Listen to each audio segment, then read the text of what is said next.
മൂന്നാറിലെ ജനവാസ മേഖലയിൽ തമ്പടിച്ചിരിക്കുന്ന കാട്ടാന പടയപ്പ വ്യാപകമായി കൃഷി നശിപ്പിച്ചു. മൂന്നാർ ചുറ്റുവാരൈ സൗത്ത് ഡിവിഷനിലാണ് കാട്ടാന ഇറങ്ങിയത്.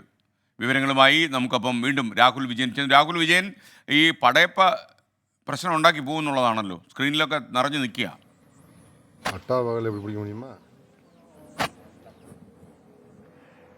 സ്ക്രീനിൽ മാത്രമല്ല, ഇത് മൊത്തത്തിൽ അങ്ങനെ അങ്ങ് നിറഞ്ഞു നിൽക്കുകയാണ് എന്നുള്ളതാണ് നമുക്ക് മനസ്സിലാക്കാൻ കഴിയുന്നത്. കാട് കയറാൻ എന്തായാലും കൂട്ടാക്കിയിട്ടില്ല. RRTയുടെ നിരീക്ഷണമൊക്കെ ഉണ്ട് എന്നുള്ളത് വനംവകുപ്പ് പറയുന്നു. പക്ഷേ RRTയുടെ നിരീക്ഷണത്തിലൊക്കെ കണ്ണു വെട്ടിച്ചുകൊണ്ട് ജനവാസ മേഖലയിൽ ഇറങ്ങുകയും വ്യാപകമായിട്ട് കൃഷി നശിപ്പിക്കുകയും ചെയ്യുന്ന ഒരു കാഴ്ചയാണ് നിലവിൽ ഇപ്പോൾ നമ്മൾ എന്തായാലും കാണാൻ കഴിയുന്നത്. ചിറ്റുവാര എസ്റ്റേറ്റിലെ ജനവാസ മേഖലയ്ക്ക് അടുത്തെത്തിയ കാട്ടാന വ്യാപകമായി കൃഷി നശിപ്പിച്ചു. വാഴയും അതുപോലെ തന്നെ മറ്റ് ചെറിയ കൃഷികളുമൊക്കെയാണ് നശിപ്പിച്ചത് എന്നുള്ളതാണ് നാട്ടുകാർ പറയുന്നത്. ഇന്നലെ രാത്രിയിലും ഇന്ന് പുലർച്ചെയുമായി കാട്ടാന എത്തിയിട്ടുണ്ട് അവിടെ. എന്തായാലും അടിയന്തരമായി വനംവകുപ്പ് ഇടപെട്ട് ഈ കാട്ടാനയെ തുരത്താനുള്ള നടപടി സ്വീകരിക്കണം. നമുക്കറിയാവുന്ന പോലെ മൂന്നാർ മേഖലയിൽ വലിയ വനമേഖലയില്ല, ചെറിയ ചോലവനങ്ങൾ മാത്രമാണുള്ളത്. എന്തായാലും ഈ ആളുകളുടെ അടുത്തേക്ക് വരുന്നത് ഒഴിവാക്കി കൊടുക്കണമെന്നുള്ളത് മാത്രമാണ് നാട്ടുകാരുടെ ആവശ്യം. SK.